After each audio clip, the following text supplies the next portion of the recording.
So today what we're going to be doing is a video that a few people have requested from me, and it's specifically to do with Bitcoin.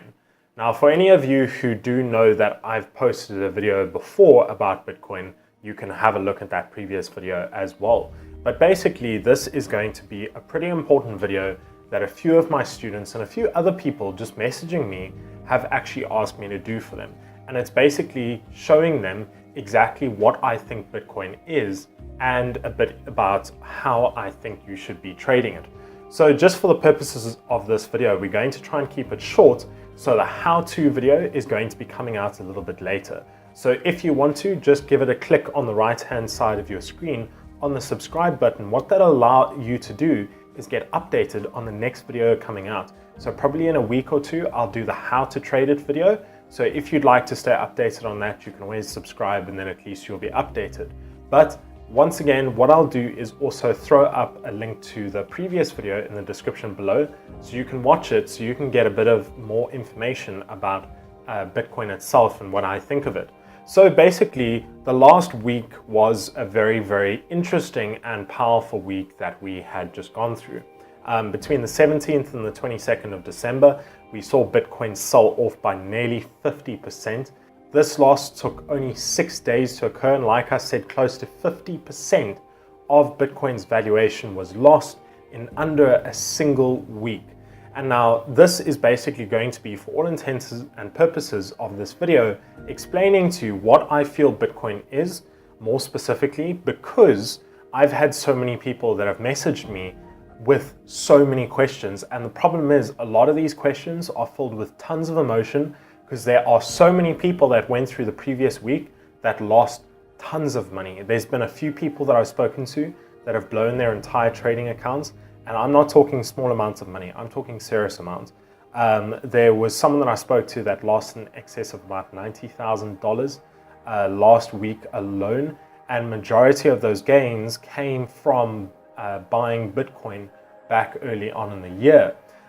There's so many other people that I know of that actually has messaged me and tried to ask a bit of questions about where do I think Bitcoin is going to go now, because back about two or 3 months ago, I basically released a video saying Bitcoin is a bad investment. It really shouldn't be an investment you're looking at right now. I really absolutely am a big fan of Bitcoin, of blockchain technologies, everything. I'm not a hater. I'm not someone that actually trades it, so it's not like I've lost a whole lot of money and now I'm trying to make revenge videos. These videos are really just educational. They're there to try and help you, try and give you a bit of knowledge. And what we're going to be doing is talking a bit about how I feel Bitcoin is right now and what I think it could become, and just a few points about why I feel the last week of drawdowns really occurred. We're going to show some information about it as well. So a big point is that my background comes from trading commodities, FX, and stocks as well. When I was much younger, I started out trading stocks, more specifically trading small cap stocks and penny stocks as well. So for any of you who know of someone like Tim Sykes, he pretty much does stuff called penny stock trading. Now for myself, I did something kind of similar. Wasn't very interested in it, because at the end of the day, it's really just pump and dump trading, buying on the dip. It's really crass and simple trading methods. Nothing wrong with it. But I really wanted to take it up to the next level, and that's when I got involved into commodities trading. And I more specifically got involved in trading Brent crude, US crude, and also trading gold as well. Sooner or later, I moved into trading the macroeconomic variables of FX, and recently, after launching my investment research company, now I build specialized algorithms that trade on a technical parameter in FX pairs. So I have quite a bit of experience in terms of understanding what stocks are, commodities, and penny stocks more specifically, which for all intents and purposes of this video are going to be very important, because Bitcoin is considered a cryptocurrency. Now, more specifically, the reason why I need to stand against this is because I really feel it's trading like a hybrid asset class. Hybrid asset class meaning that it's showing the variables of one or more different asset classes, and it's not showing a level of consistency. Let's say, for example, if we have a look at currencies, because of being regulated, quantitative easing and tightening, interest rates, inflation, many other monetary tools and infrastructure that the central banking systems implement, it helps regulate the flow of currency. So you're not going to see the value of a currency go through the roof between two majors where both economies are stable. You know, you might see something like with the Zimbabwean dollar or something really extreme where the currencies might go onto an extremely inflated level, but you will see the central banking systems come back down and regulate it. Now with Bitcoin, there is no regulation behind it. There is regulation behind the certain executions, the trades. There's regulation behind the companies that provide Bitcoin servicing. They are now implementing taxation.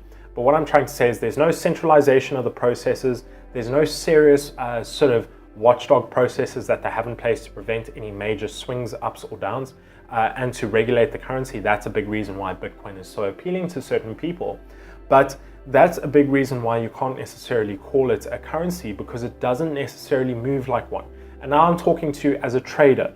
My opinion, based on what it really is to the outer world, to the users every single day, is completely different. I'm not talking to you as a trader on the trading platforms. So one big thing is I do feel it's trading towards more of a commodity and a hybrid penny stock rather than trading more like a currency. And the big reason why I'm going to say it trades very similar to a penny stock is because of the volatility. You have these massive swing highs and swing lows, and more specifically to do with trading stocks, you've got very similar patterns. So you've got very forceful looking patterns, triangle formations that are forming up, volatility funnels that are very bullish, riding that moving average all the way up to the upside, and then you'll see bearish cloud cover forming, followed by a breakdown to the downside, extremely high drawdowns, and you're basically looking at swing highs and lows of 30 to 40%, depending on when you're looking at it during the year.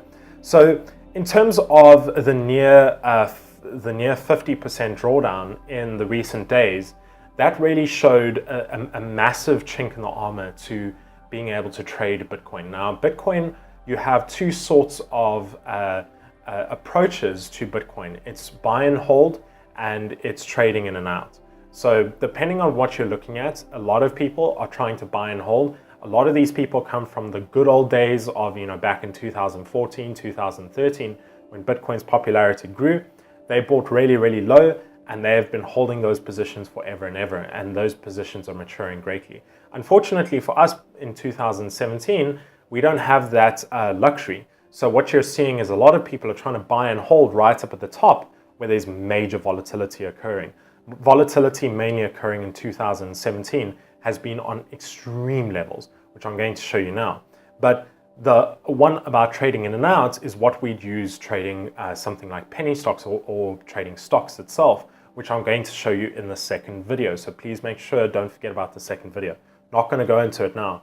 Another one is that, in terms of what I feel you're going to be seeing coming from this cryptocurrencies, these are the points that I can at least say in terms of the how-to. I can at least give you some information about how you should be handling it. So a big one is prepare for volatility. Obviously, Bitcoin itself and cryptocurrencies are under massive amounts of speculation. There's not a massive amount of credibility behind them as yet. There's not a very long track record. It's really the center of the media of the good and the bad. You've got the oppressors and the rest of the people. You've got people that are trying to push it down, people that are trying to get it back up. And there is a great deal of controversy around it as well, which makes it very difficult. In terms of the buying the dip, I don't necessarily think is going to be working very well going into the future. And specifically what I'm going to show you is in the next video coming up, I'll explain exactly why buying the dip probably won't work. I know a lot of people that tried to buy into the dip over here.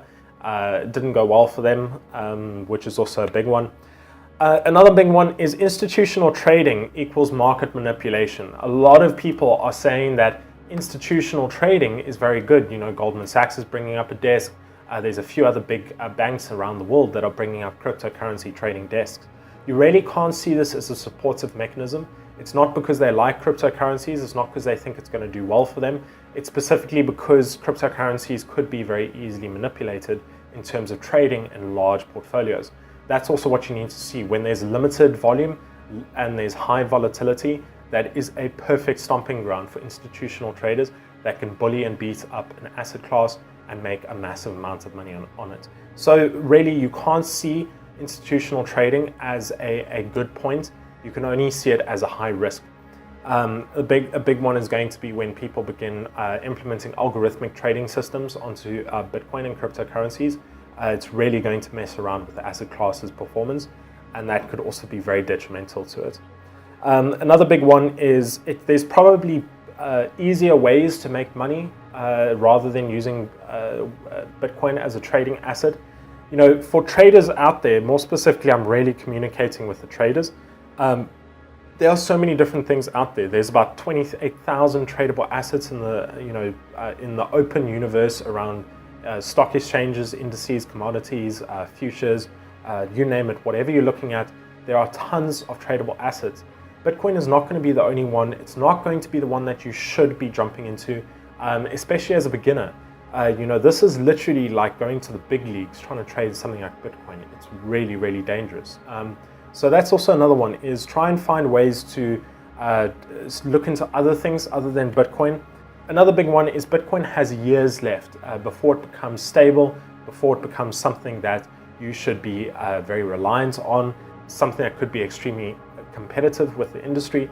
But I really feel that we need to see a lot more innovation to it. But the biggest one that I need to show you is a dip into what's going to be in the next video. So more specifically, what I have to show you now is the volatility that has occurred previously. So this is going to be a bit of numbers that you're going to be able to see, which is why we're on the computer. Okay, so what we're going to show you is the last 5 major drawdowns that have been above 25%. And as you can see, there are 5 of them on the charts here, but these are going to be some important piece of information I'm going to share with you. In video number 2, like I said to you, if you want to subscribe, make sure to keep an eye out for that video, because the next video coming out, I'm going to talk to you about how you can actually trade this. Even though myself, I do not trade this at all, I'm trying to give you helpful information that can help a lot. So let's look at the last 5 drawdowns. So we've got drawdown number 1. We're looking at 25th of May to the 28th of May. We're looking at a 4-day drawdown. And as you can see here, there is a massive, massive drawdown, nearly a $759 loss off of a $2,700 valuation. We're looking at 27.84% loss. Going into the second one, we've got between the 1st of September and the 15th of September, this is the longest drawdown that we had, 15 days long. We're looking at a valuation between $4,800 all the way back down to $2,900. It's a $1,900 loss. That's a 39% drawdown over a 15-day period. That's less than 2 weeks worth of trading. A 15-day period, and it's a 39% drawdown right off the bat. Another one is over a 5-day period. This one really would have been seriously tough to get out of because it was such a steep drawdown. Between the 8th of November, 12th of November, 5-day long drawdown, over $2,400 in the valuation gone completely. This is a 30.65% drawdown, huge, huge drawdown. And the big one, also December, between the 7th of December and the 10th of December, a massive, massive drawdown. Only 3 days to hit a 32.52% loss, about $6,376 wiped out completely. 32% loss. Now that is serious. That is really big on any portfolio. That's massive. If someone didn't manage to get out of this, I mean, I wouldn't really know anyone who could have gotten out right at that tip unless they knew about whole number resistance levels, which I'll be talking about in the next video. Another one's between the 17th and the 22nd of December, 6-day long drawdown, 47%. This is the most recent drawdown, $9,438. Now, as you can see in these statistics, is the drawdowns are becoming bigger. So the drawdowns sort of starting out about 25% and slowly getting higher and higher and more extreme. And also the time period is becoming slowly compressed, where you might have a 25% drawdown over a 5-day period. Now you're having nearly 50% drawdowns over a 6-day period. So, the compression of the drawdowns are becoming a lot more extreme. So it's becoming a lot harder for people to get out of the positions when the market is falling, which is also a massive point. And just to show some averages here, The last 5 sell-off averages, you're looking at an average of 35.69% loss per sell-off and an average time frame of 6.5 days. So it's taking about 6.5 days to wipe out 35% consistently in the 2017 year. Now, what I'm going to say is there's going to be a lot that I'm going to be talking about in the next video coming out, talking about exactly what I feel we should be expecting going into the next year. But as you can see on this chart here, we've got some very interesting information. I'm just on the 4-hourly chart. This is on a BD Swiss trading platform, simple MetaTrader trading platform. But you can see on the 4-hourly charts, we've got massive drawdowns occurring. And these are drawdowns where it's going to be tough to get out of your positions. You need to make sure you are on your game when you are trading something like Bitcoin, or you're going to land up with a 39% loss. And the biggest problem is if you're trading CFDs, your positions are all going to be leveraged, and what's going to happen is you might be leveraged 1 to 200, 1 to 500, sometimes 1 to 1,000 on your trades. You will get wiped out of your accounts immediately. And if you are not with the right broker, you might even land up in debt against that broker, and you might need to actually pay them more to settle your account if you land up in a drawdown that's too big. Now that is a massive problem. On top of that, you might have some brokers where you might experience slippage. So the market will slide so fast that you'll actually get your position closed at a much lower number than where your stop loss was previously at, meaning you could lose a lot more. Now, these are things that people aren't really considering. You can see this is this is one of the first drawdowns we had, $759 loss, 27% loss. I mean, these are massive candles moving downwards. That's a single 4-hourly candle. That's big. So basically what I'm trying to say here is there is a massive amount of volatility in these positions. Now, what I really need to say to you is this is just purely my opinion. Please take it with a pinch of salt. I'd like you to question me more than you believe me, because that is how you find things out, by questioning the people that are giving you this information. Take some time to research this. Give yourself some time to research things like penny stocks, hybrid asset, commodities, what happens with new asset classes that are coming out that are extremely popular, what happens when there are these massive drawdowns. Is an average of 35% loss per major drawdown, swing high to swing low, acceptable? Is it something that markets do expect? Which I can already answer is an absolute no. And this is what I'm trying to say is, really, Bitcoin is an incredible technology. Blockchain itself is even better, and I really feel that there is a great deal of merit for it to become part of society and everyday transactions and fintech as well. But once again, what you need to realize is Bitcoin is, getting into one of these major drawdowns is going to be heavy for you to experience. It's going to be rough. And the next video coming out, I actually really don't want to give the video out. The main reason why I'm going to be giving this video out is because I really need to become part of at least helping some of these people that are losing thousands and thousands and thousands of dollars trading Bitcoin. I know there's tons of people that have made money. There's no doubt about that. I know that people have done a great amount of profits of this, but really I'm trying to help out the people that have just lost an absolute monstrosity of money, and try and give them some level of sane and stable trading strategy that they can make use of when trading something like Bitcoin. I myself am not going to trade Bitcoin. I'd rather wait till 2018 or 2019 when cryptocurrencies become more innovative, more competitive, more regulated. For myself, I can't really explain myself to investors if I go and land up blowing my entire account trading a 47% drawdown. So once again, everyone, what I'd like to say is, once again, this is just my opinion. I hope you took a lot of information from this. If any of you have any queries, get hold of my team. We will make sure to answer any queries you have if you need some more information about this video that I've just given up. Once again, we're going to be coming out with the next video probably in a week or two. Keep an eye on our channel, and we'll make sure to see you in the next video. Cheers for now.